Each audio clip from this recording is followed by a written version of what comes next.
목사가 돈 이야기를 하면 안 된다. 목사가 돈 이야기하면 은혜가 안 된다라는 말을 굉장히 많이 듣습니다. 이런 이유 때문인지 설교에서 돈이라는 주제를 다루지 않고 피할 수 있는 대로 회피하는 설교자들도 제 주변에 실제로 많이 있습니다. 그게 옳은 일일까요? 사실 돈이라는 주제를 다루지 않고는 신앙을 설명하기가 굉장히 어렵습니다. 너는 나 외에는 다른 신을 내게 두지 말라. 또한 너희가 하나님과 재물을 겸하여 섬기지 못하느니라. 이거 예수님이 하신 말씀이에요. 이렇게 말씀하신 것은 우상으로서의 돈 문제를 다루지 않고는 신앙을 가르칠 수 없다는 것을 성경이 선포하는 겁니다. 특히 우리가 지금 살아가는 사회는 무슨 사회입니까? 다 아시죠? 자본주의 사회죠. 자본이 주인 노릇하는 사회. 이런 자본주의 시대 속에서 사람들에게 돈이라는 것보다 더 큰 우상이 어디 있습니까? 여러분, 교회에서 싸움 나는 거 보신 적 있죠? 왜 싸워요? 돈 때문에 싸워요, 대부분. 여러분, 가족들도 싸우는 거 여러분들이 보실걸요? 제주도에서요, 제일 많이 싸우는 원인이 뭔지 아십니까? 제주도는요, 아직도 장남이 거의 90% 이상을 다 받습니다. 그러니까 부모님이 돌아가시면 이 사람들이 한 제주도라는 동네에서 살다가도 거의 완전히 피 튀기게 싸웁니다. 뭐 때문에요? 돈 때문에요. 돈에 대한 태도를 제대로 가르치지 않으면서 신앙생활을 가르친다는 것은 사실 모순입니다. 기독교 신앙은요, 돈에 대한 관점을 근본적으로 변화시킵니다. 하나님에 대한 어떤 한 사람의 태도를 보기 위해서는 그가 돈에 대해서 어떤 태도를 가지고 있는지를 보면은 거의 정확합니다. 본문을 통하여서 저는 그리스도인들의 경제생활, 특별히 돈에 대한 이야기를 오늘 좀 노골적으로, 직설적으로, 그리고 성경적으로 나누려고 합니다. 먼저 9절과 10절 제가 한번 읽어드리겠습니다. 교우들에 대한 사랑을 두고서는 여러분에게 더 쓸 필요가 없겠습니다. 여러분이 직접 하나님께로부터 서로 사랑하라고 하시는 가르침을 받아서 온 마케도니아에 있는 모든 형제자매에게 그것을 실행하고 있기 때문입니다. 형제자매 여러분, 우리는 여러분이 더욱 더 그렇게 하기를 권면합니다. 데살로니가 교회의 교우들에 대한 사랑을 바울은 걔네 뭐 말하면 입이 아프지. 데살로니가 교회는 장난이 아니야. 형제 사랑하는 것에 그들은 아낌없이 사용하지. 무엇을? 돈을요. 보통 사람들이 생각하는 사랑의 실천은 무엇입니까? 은영 성도님, 사랑한다면 친절하게 말해주세요. 사랑한다면 힘든 일이 있을 때 위로를 해주세요. 사랑한다면 싸우지 마세요. 사랑한다면 용서해 주세요. 이런 거를 이야기하죠. 그런데 바울은 사랑한다면 무엇을 이야기합니까? 경제생활을 12절까지 계속 이야기합니다. 바울이 이렇게까지 이야기하는 이유는 서로 사랑하라는 가르침 속에는 신자들의 경제생활을 어떻게 하는지가 조금 더 제가 직설적으로 표현을 드리자면 돈을 어떻게 사용해야 되는지가 핵심적인 부분이기 때문입니다. 본문을 통해 유추할 수 있는 내용은 데살로니가 교회 성도들의 물질적인 헌신이 마게도니아 지역의 모든 교회에게 선한 영향력으로 흘러갔고 그들에게 본이 되었다는 이야기입니다. 여러분, 이걸 기억하십시오. 데살로니가라는 이 도시의 이름은 그냥 말 그대로 일산, 백석동 이런 거예요. 그냥 로컬 교회, 라이트하우스 일산 이런 겁니다. 마게도니아는 경기도 같은 지역이에요. 사실 지도로만 따지면 경기도보다 훨씬 넓습니다. 그러니까 한 도시의 교회가 얼마나 복음이 사로잡고 있었는지 주변의 경기도보다 넓은 지역의 모든 교회에게 선한 영향력을 끼치고 있었습니다. 무엇을 통해서요? 아이러니하게도 돈을 통해서입니다. 자, 이 부분만 보고는 우리가 돈에 대해서 조금 더 자세하게 이야기할 수가 없습니다. 우리가 바울이 데살로니가 전서를 쓴 지 4년에서 6년이 지난 다음에 고린도 교회에게 보내는 편지인 고린도후서의 내용을 한번 보도록 하겠습니다. 고린도후서 8장 1절부터 5절 화면을 잠깐 봐주시죠. 형제자매 여러분, 우리는 하나님께서 마케도니아 여러 교회에 베풀어 주신 은혜를 여러분에게 알리려고 합니다. 그들은 큰 환난의 시련을 겪으면서도 기쁨이 넘치고 극심한 가난에 쪼들리면서도 넉넉한 마음으로 남에게 베풀었습니다. 내가 증언합니다. 그들은 힘이 닿는 대로 구제하였을 뿐만 아니라 오히려 힘에 지나도록 자원해서 하였습니다. 그들은 성도들을 구제하는 특권에 동참하게 해달라고 우리에게 간절히 청하였습니다. 그들은 우리가 기대한 이상으로 하나님의 뜻을 따라서 먼저 자신들을 주님께 바치고 우리에게 바쳤습니다. 이 서신의 배경은 예루살렘 지역의 교회들이 극심한 가난을 겪고 있었습니다. 그때 바울이 마게도니아 지역뿐만이 아니라 모든 지역의 교회들에게 편지를 씁니다. 무슨 편지요? SOS. 야, 도와줘. 이방인과 유대인이 하나라며. 지금은 우리가 유대인 교회들을 도와야 될 때야. 헌금해 주십시오. 이들을 도와주십시오. 우리 한 형제이지 않습니까? 그런데요, 고린도 교회에 거짓 교사들이 들어와서 혼란을 겪습니다. 고린도 교회에 도와달라고 한 지 1년이 지나도록 고린도 교회는 유대인들의 예루살렘 교회를 위해서 헌금하지 않았습니다. 그래서 바울이 고린도 교회에 이야기하면서 무엇을 예로 드냐? 마게도니아 지역에 있는 교회를 예로 듭니다. 이 마게도니아 지역에 무슨 교회도 있을까요? 당연히 데살로니가 교회도 있습니다. 자, 그런데 우리가 이 바울의 권면을 볼 때 집중해야 되는 단어가 있습니다. 지금 바울이 마게도니아 교회 성도들의 어떤 것을 자랑합니까? 야, 고린도 교회, 얘네 헌금 얼마 했는지 좀 봐봐. 얘네 장난 아니야. 너네 지금 뭐 하는 거야? 바울의 말이 이런 말인가요? 그렇지 않습니다. 무엇을 이야기하는 거에 초점이 맞춰 있냐? 하나님의 은혜입니다. 다시요. 전의 구절 한번 띄워주십시오. 자, 마게도니아 여러 교회에 베풀어 주신 은혜. 바울은 이걸 말하고 싶은 거예요. 지금 바울은 고린도 교회에게 야, 마게도니아 교회는 헌금하는데 너네는 왜 이렇게 안 하냐? 신앙적인 책망을 하는 것이 결코 아닙니다, 여러분. 그리고 야, 너네가 더 해야지 경쟁을 부추기는 것도 아니에요. 바울이 지금 고린도 교회에 이야기하는 것은 하나님의 은혜가 마게도니아 교회의 성도들을 어떻게 변화시켰는지를 보아라. 오직 하나님의 은혜를 선포하고 있습니다. 문헌으로 봤을 때요, 세계사를 봤을 때 그 지역에 전 세계적인 기근이 각 동네를 강타합니다. 여러분, 지금 예루살렘 교회만 어려운 것이 아닙니다. 마게도니아 지역의 교회들도 똑같이 어려웠습니다. 그래서 나타나는 단어가 무엇입니까? 환난의 시련, 극심한 가난. 이것이 예루살렘 교회만 있는 것이 아니라 마게도니아 교회, 데살로니가 교회도 동일하게 강타했습니다. 그런데요, 우리가 단어의 조합을 볼까요? 좀 단어의 조합이 이상합니다. 환난의 시련 다음에 무슨 단어가 떠오릅니까? 쓰여져 있습니까? 기쁨. 기쁨이 넘치대요. 환난의 시련이 가득한데 그것을 겪으면서도 기쁘답니다. 그 다음에 극심한 가난이라는 단어 다음에 무엇이 따라옵니까? 넉넉한 마음이요. 세 번역은 극심한 가난에 쪼들리면서. 여러분, 쪼들리다는 게 어떤 의미인지 아시죠? 쪼들리면서도 그들의 마음이 어땠습니까? 넉넉했습니다. 그리고 구제하는 일을 그들은 무엇이라고 생각하죠? 의무, 법이라고 생각하나요? 아니요. 다음 구절 보시면 구제하는 일을 뭐라고 생각합니까? 특권이라고 그들은 정의합니다. 이상하지 않습니까, 여러분? 환난의 시련 다음에 슬픔이 넘쳤더라. 극심한 가난, 그렇기 때문에 우리 마음이 인색해졌더라. 구제하는 의무와 책임에 나는 좀 벗어나고 싶다. 이렇게 말하는 게 정상적이지 않습니까? 어떻게 데살로니가 교회와 마게도니아 지역의 교회들은 자기도 어려운데, 힘든데, 먹을 게 부족한데 다른 이들을 도울 수 있었을까요?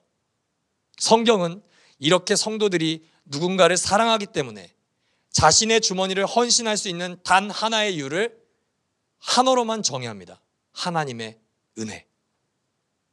다른 이유는 없습니다. 경쟁하려고 하는 게 아닙니다. 책무이기 때문에 하는 거 아닙니다. 하나님의 은혜가 나를 사로잡고 있기 때문에 이 모든 물질을 흘려보내는 게 나에게는 특권이 되는 겁니다. 사랑하는 여러분, 하나님의 은혜는요, 결과를 만들어냅니다. 이 문장을 꼭 기억하십시오. 은혜는 결과를 만들어낸다. 은혜는 결코 인간의 마음에만 머무르고 끝나지 않습니다. 하나님의 은혜는 그렇게 시시한 게 아닙니다.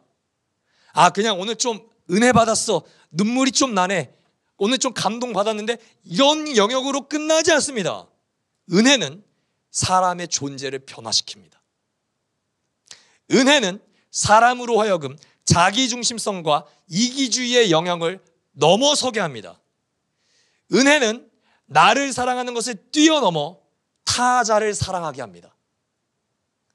은혜가 통치하는 사람은 헌금을 법으로 여기지 않습니다. 은혜가 통치하는 사람은 헌금을 부담으로 여기지 않습니다. 은혜가 통치하는 사람은 헌금을 특권이라고 생각합니다. 그렇다면 반대로 은혜가 통치하지 않는 사람은 헌금을 절대로 특권으로 인식하지 않습니다.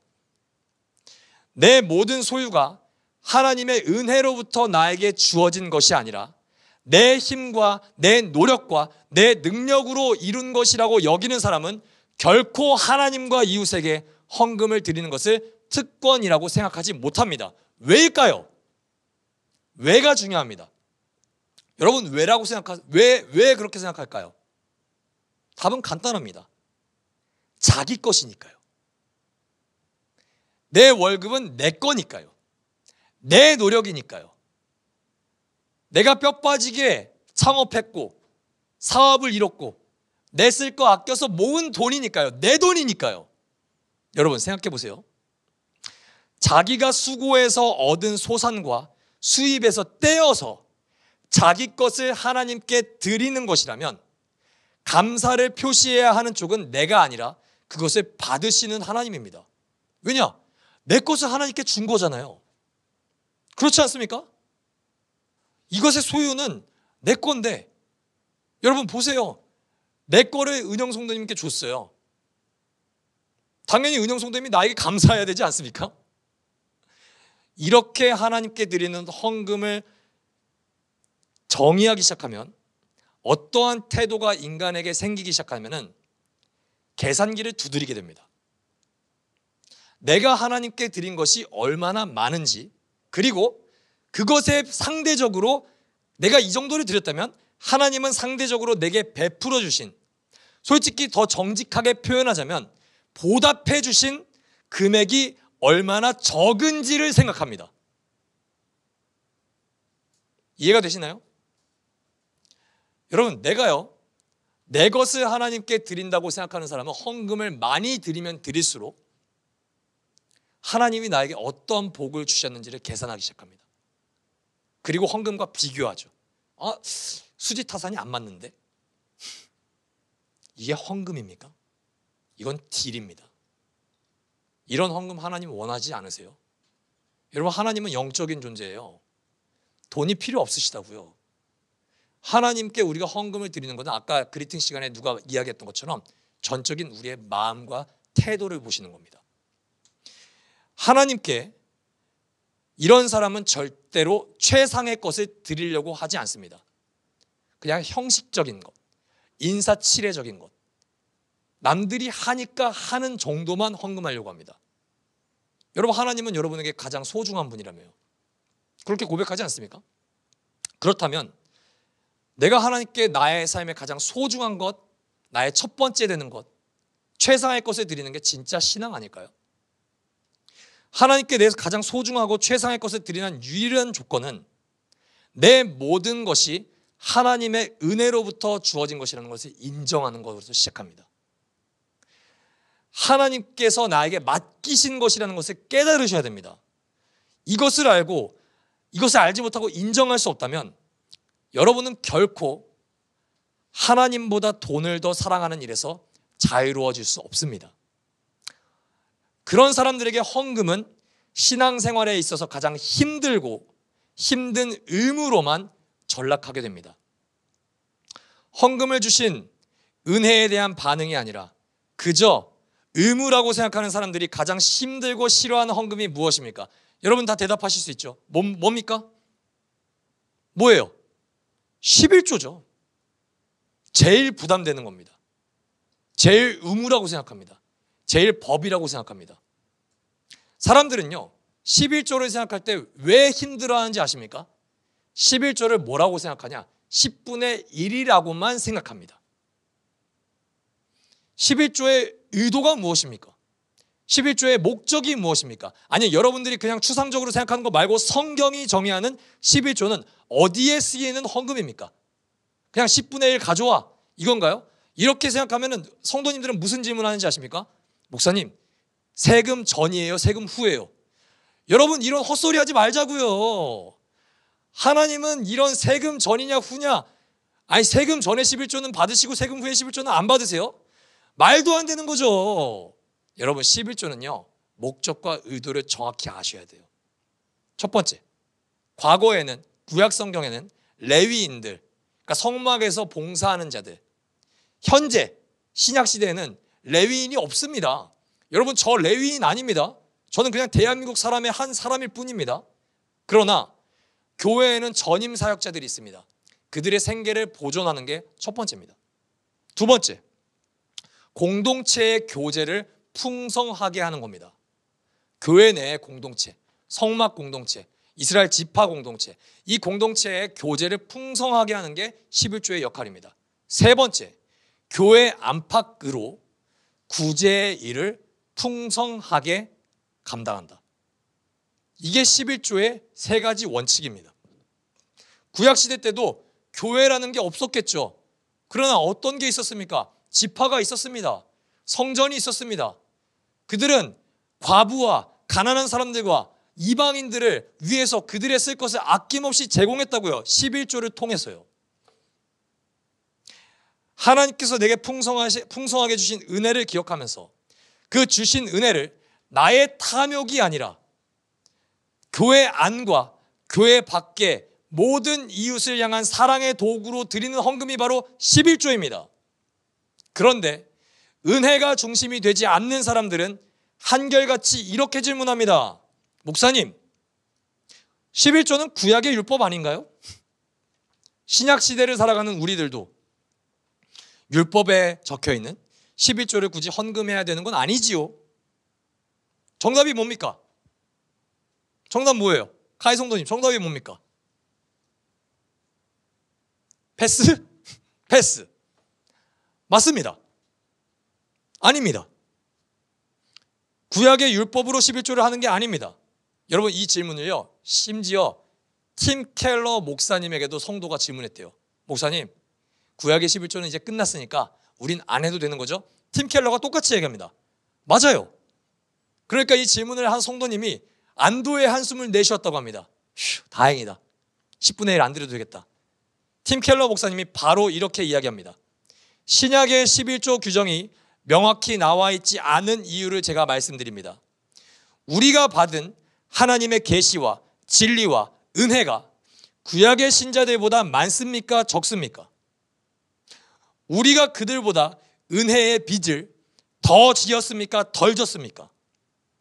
예수님은 우리를 구원하기 위해 자신의 목숨과 피를 10분의 1만 주셨습니까? 전부 다 주셨습니까?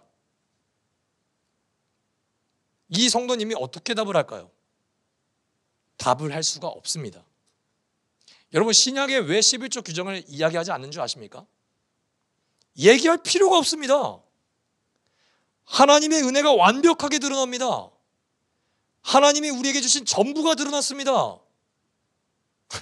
걷다 대고 10분의 1 내세요. 이거는 제 식으로 표현하면 너무 그리스도의 은혜를 짜치게 말하는 겁니다.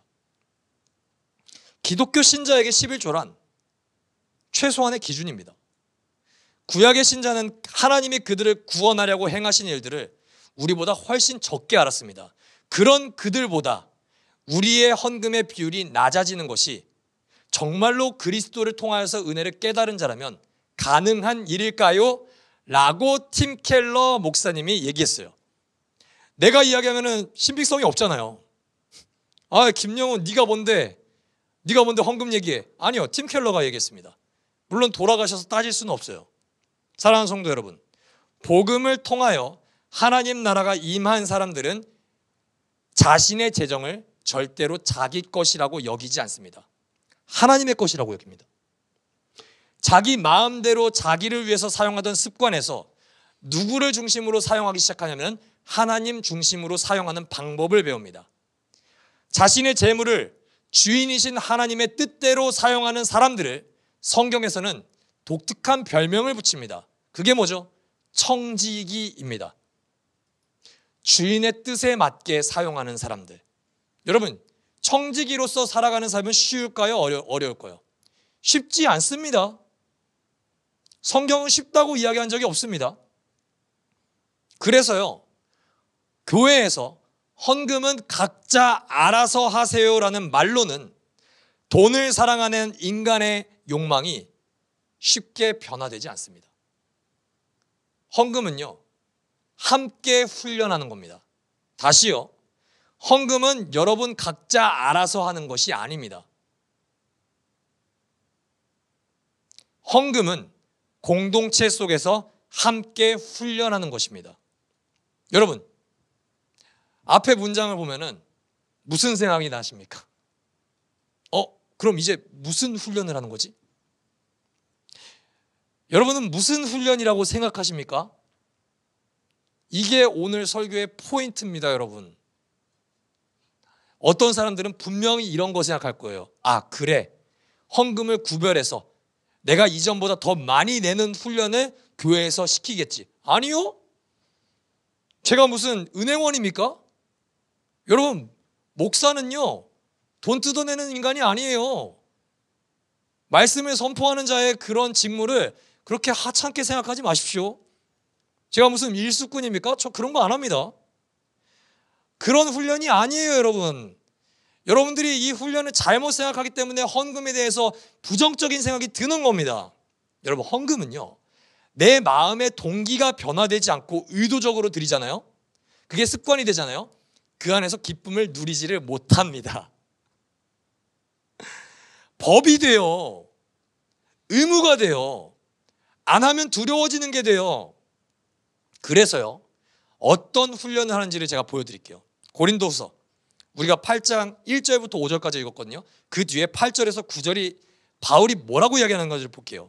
자, 나는, 여기서부터 바울은 이미 선언합니다. 이 말을 명령으로 하는 게 아닙니다. 다른 사람들의 열성을 말함으로써 여러분의 사랑도 진실하다는 것을 확인하려고 하는 것뿐입니다. 여러분은 우리 주 예수 그리스도의 은혜를 알고 있습니다. 뭐를요? 은혜. 복음은요, 은혜가 아니고는 해석이 안 돼요. 그러니까 오직 은혜라는 거예요. 자, 그리스도께서는 부요하나 여러분을 위해서 가난하게 되셨습니다. 그것은 그의 가난으로 여러분을 부요하게 하시려는 것입니다.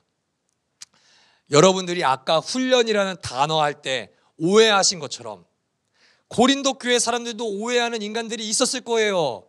그러니까 말하는 거예요. 성도님들, 명령이 아닙니다. 명령이 아닙니다. 다음 주에 11조 안 해도 교회에서 내쫓지 않습니다. 덜 사랑하지 않습니다. 당신을 존재만으로 사랑하는 교회입니다.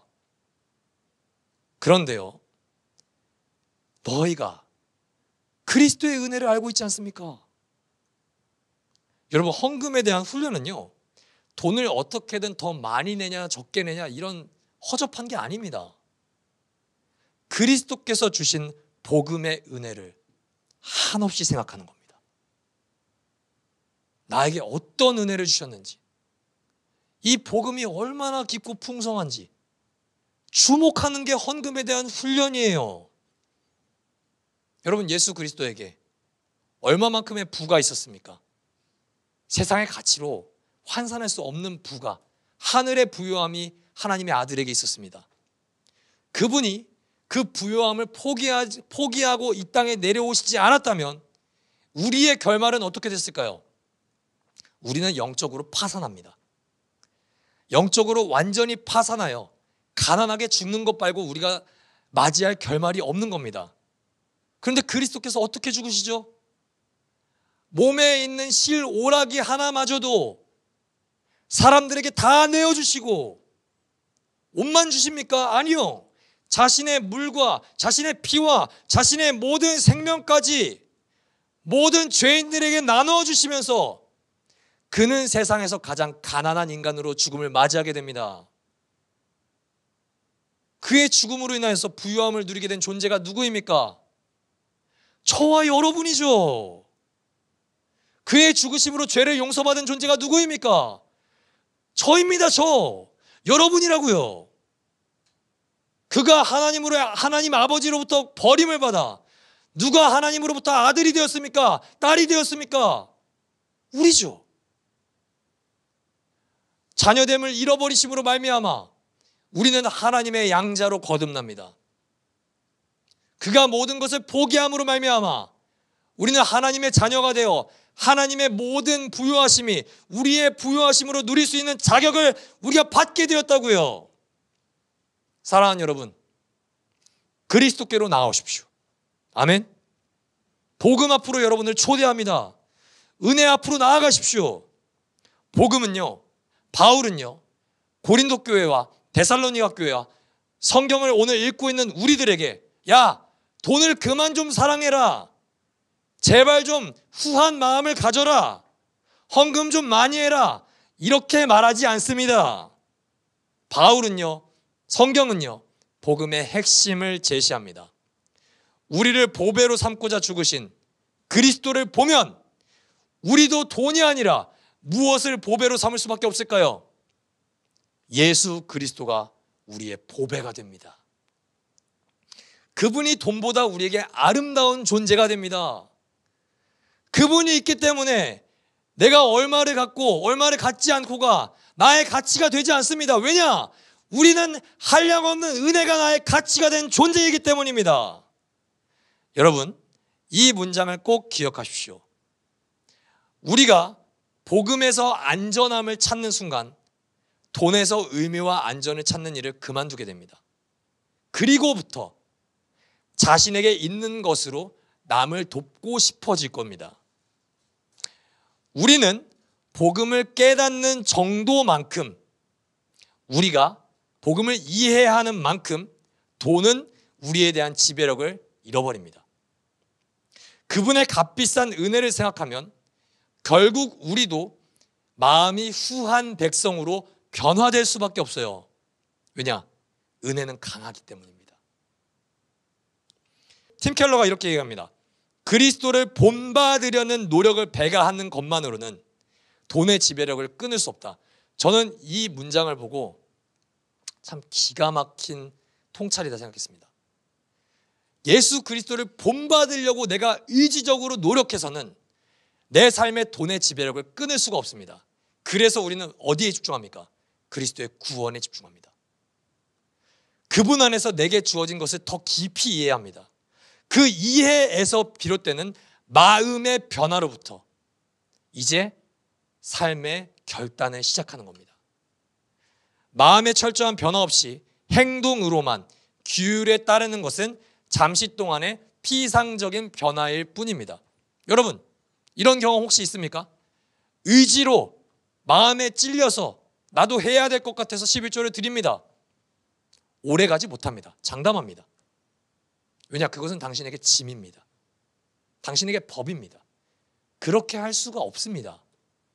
그렇게 해서 돈이 나를 지배하고 있는 그 힘이 끊어지지 않습니다. 그러나 그리스도의 구원의 풍성함이 나를 사로잡기 시작할 때 여러분, 돈으로부터 여러분들은 완벽하게 자유함을 얻을 수 있습니다. 그리스도의 구원이, 그리스도의 은혜가 나에게 실제적인 은혜가 될 때 여러분은 돈으로부터 구원받습니다. 돈을 사랑하는 마음이 일만하게 뿌리가 된다 그러죠. 그거로부터 구원받습니다. 그리스도께로 나아가십시오. 그리스도의 은혜를 날마다 바라보십시오. 그분의 은혜는 한이 없습니다. 그분의 은혜는 제약이 없습니다.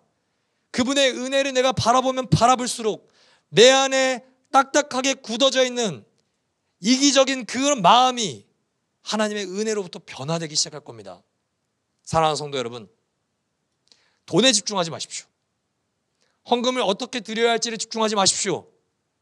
그리스도의 은혜에 집중하는 여러분이 되기를 주님의 이름으로 축복합니다. 그렇다면 그리스도의 은혜를 기억하며 집중하며 형제들을 이웃을 돕고 살기 원한다면 실천적인 영역에서 어떻게 해야 됩니까? 너무 뻔한 답입니다. 따라합시다. 일을 해야 된다. 너무 뻔한 답이죠. 일을 해야 됩니다. 여기 혹시 재벌 2세 있습니까? 재벌 2세 있다면 저는 오늘 그 사람을 신방 갈 겁니다. 아무도 없죠? 다행이에요. 그 사람 의지하는 교회가 아니니까.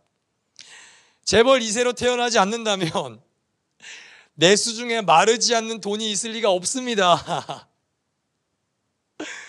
우리 11절 12절 마저 한번 읽어보시죠. 자, 시작. 그리고 우리가 여러분에게 명령한 대로 조용하게 살기를 힘쓰고 여러분은 바깥 사람을 대하여 품위 있게 살아가야 하고 또 아무에게도 신세를 지는 일이 없도록 해야 할 것입니다. 조용하게 사는 원어적인 의미는 너 조용히 좀 살아라, 너 나대지 좀 말아라 이런 게 아닙니다. 저 사람 이 사람 저 사람의 이야기에 동요하지 말고 묵묵히 자신에게 주어진 일을 하라는 겁니다. 야, 뭐 그런 일을 해. 아, 야, 월급이 좀 적지 않아? 동요하지 마세요. 나에게 주어진 일을 묵묵히 하십시오. 아, 야, 그거 별로인 것 같은데? 그거 좀 너무 힘들지 않아? 여러분, 일은 다 힘듭니다. 동요하지 마십시오. 바울은요, 타인에 대한 물질적인 헌신의 기반이 되는 무엇을 강조하냐? 노동을 강조합니다. 제가 오늘 여러분에게 3가지 책을 권면하고 싶습니다. 첫 번째, 팀 켈러의 일과 영성. 이거는 일하는 사람이라면 무조건 읽어야 되는 책입니다. 두 번째, 김형익 목사님의 은혜와 돈. 마지막, 오늘 설교의 제목을 그 책에서 따왔는데요. 손성찬 목사님의 돈, 탐욕의 도구에서 사랑의 도구로. 이 3가지 책이 가장 일과 돈에 대하여 성경적으로 균형 있게 쓴 책입니다. 뭐 이런 거 읽지 마세요. 모의 재정 이런 건 헛소리입니다. 제가 봤을 때. 네, 그런 거 읽지 마시고요. 성경적인 재정관을 읽으십시오. 자, 노동의 의미는 무엇입니까? 노동은 우리가 무언가를 하고 있는 것입니다. 근데 이 노동을 통하여서 세상이 움직입니다. 세상이 돌아갑니다. 노동을 통하여서 가정이 유지됩니다. 그래서 내가 세상이 돌아가도록 그리고 가정을 지키기 위해서 무언가를 우리가 힘쓰고 있다는 사실은 굉장히 중요합니다. 여러분, 노동의 정의는 고통이 아닙니다. 우리가 세가족 교육도 하신 분들 어제 얘기하겠는데요. 일은요, 고통이 아니에요. 그럼 하루의 절반 이상을 일하는 사람들은 죽을 때까지 고통받아야 됩니까? 아니요, 일은 고통이 아닙니다. 성경이 정의하는 노동은 다른 사람의 필요와 사회적 필요를 채우면서 사회적 가치를 창출하는 것이 바로 성경이 이야기하는 노동입니다. 그래서요, 우리는 여러분들이 그토록 싫어하는 일, 출근, 노동을 통해서 하나님의 세상 경영에 참여하고 있는 것입니다. 동의가 되시면 아멘. 아무도 안 하실 줄 알았습니다. 월요병이 아니라고요. 하나님의 세상을 경영하는 그 섭리 가운데 우리의 일이 포함되어 있는 겁니다. 그러니까 여러분, 내일 출근을 사명으로 가십시오. 내일 여러분들의 일자리에 하나님의 소명이 부여되어 있다는 것을 여러분 명심하시기 바랍니다. 교회에서 하는 일만이 하나님의 일이 아닙니다. 왜 교회와 세상을 이원론적으로 나눕니까? 그렇지 않아요. 세상에서 여러분들이 하는 모든 일이 하나님의 일입니다. 그러니까 여러분, 출근하실 때 성직자의 태도로 나아가십시오. 여러분들의 일은 세상을 경영하는 하나님의 도구입니다. 저는요, 이 말 제일 싫어합니다. 적게 일하고 많이 버십시오. 이건 절대 성경적인 말이 아닙니다. 이건 헛소리입니다. 이 말이 여러분들에게 이루어진다면 그건 절대로 그리스도인의 축복이 아닙니다. 그건 성경적인 가르침이 절대로 아닙니다. 노동을 통한 생산과 소비의 현장 속에서 성경이 우리에게 말하는 방향은 무엇입니까? 열심히 일하십시오. 되게 짜증나죠?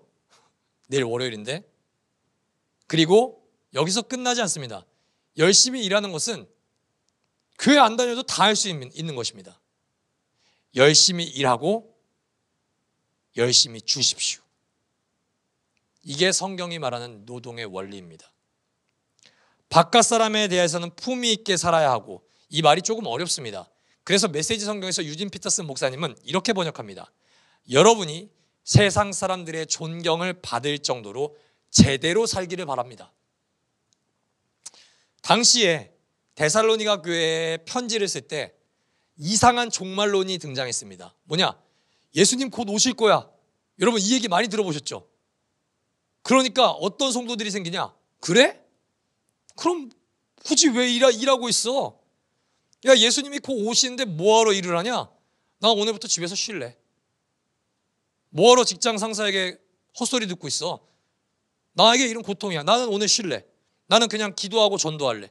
나는 회개하고 있을래. 여러분 이거는 종말론을 지극히 잘못 알고 있는 사람입니다. 내일 예수님이 오십니다. 아니 화요일 날 오신다고 하죠. 월요일 날 뭐 하셔야 됩니까? 출근하시면 됩니다. 출근하셔서 열심히 일하십시오. 그게 주님의 재림을 기다리는 성도의 자세입니다.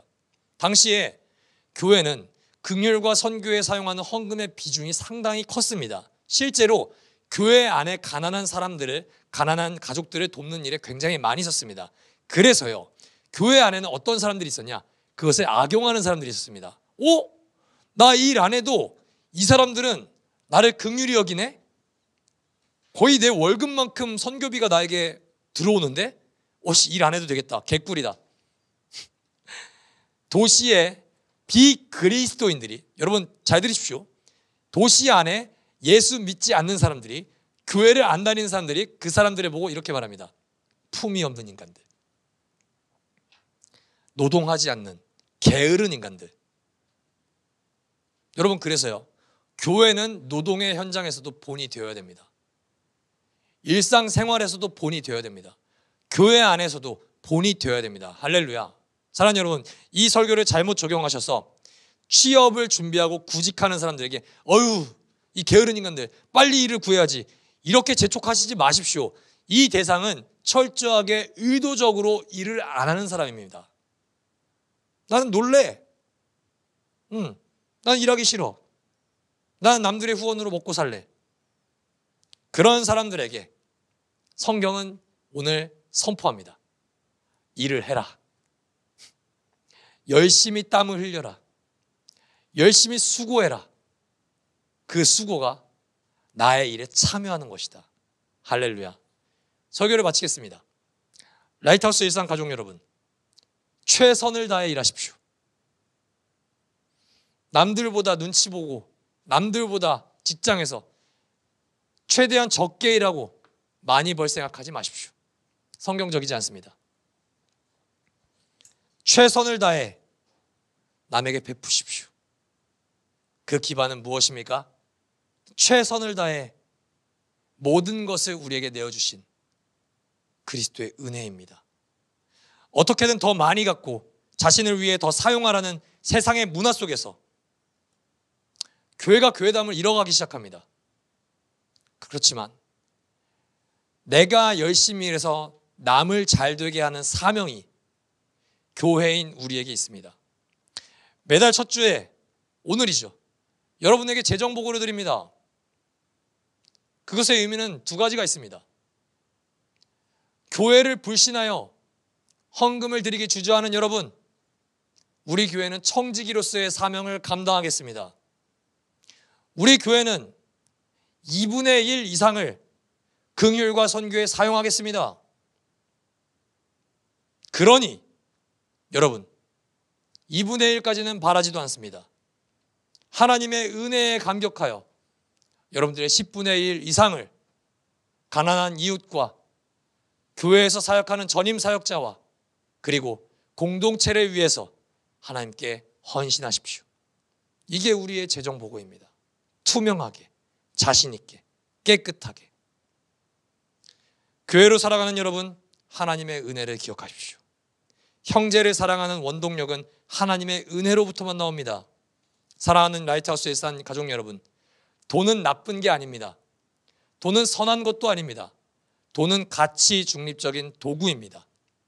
이 도구가 자신만을 위해 사용하는 사람에게는 탐욕의 무덤이 되지만 하나님의 은혜가 다스리는 사람의 손에 붙들리면 하나님의 영광을 나타내는 도구, 이웃 사랑을 위한 사랑의 도구로 사용됩니다. 저는 이 문장으로 오늘 설교를 마치겠습니다. 돈으로 사랑하십시오. 돈으로 사랑을 실천하십시오. 돈으로 사랑을 증거하십시오. 너희 재물 있는 곳에 너희 마음이 있다는 예수 그리스도의 말씀을 기억하십시오. 그렇다면 나의 물질이, 나의 재물이 하나님 앞에 있기를, 그리고 이웃에게 있기를, 그리하여 하나님 사랑, 이웃 사랑을 우리가 돈으로 증명하기를 예수 그리스도의 이름으로 축복합니다.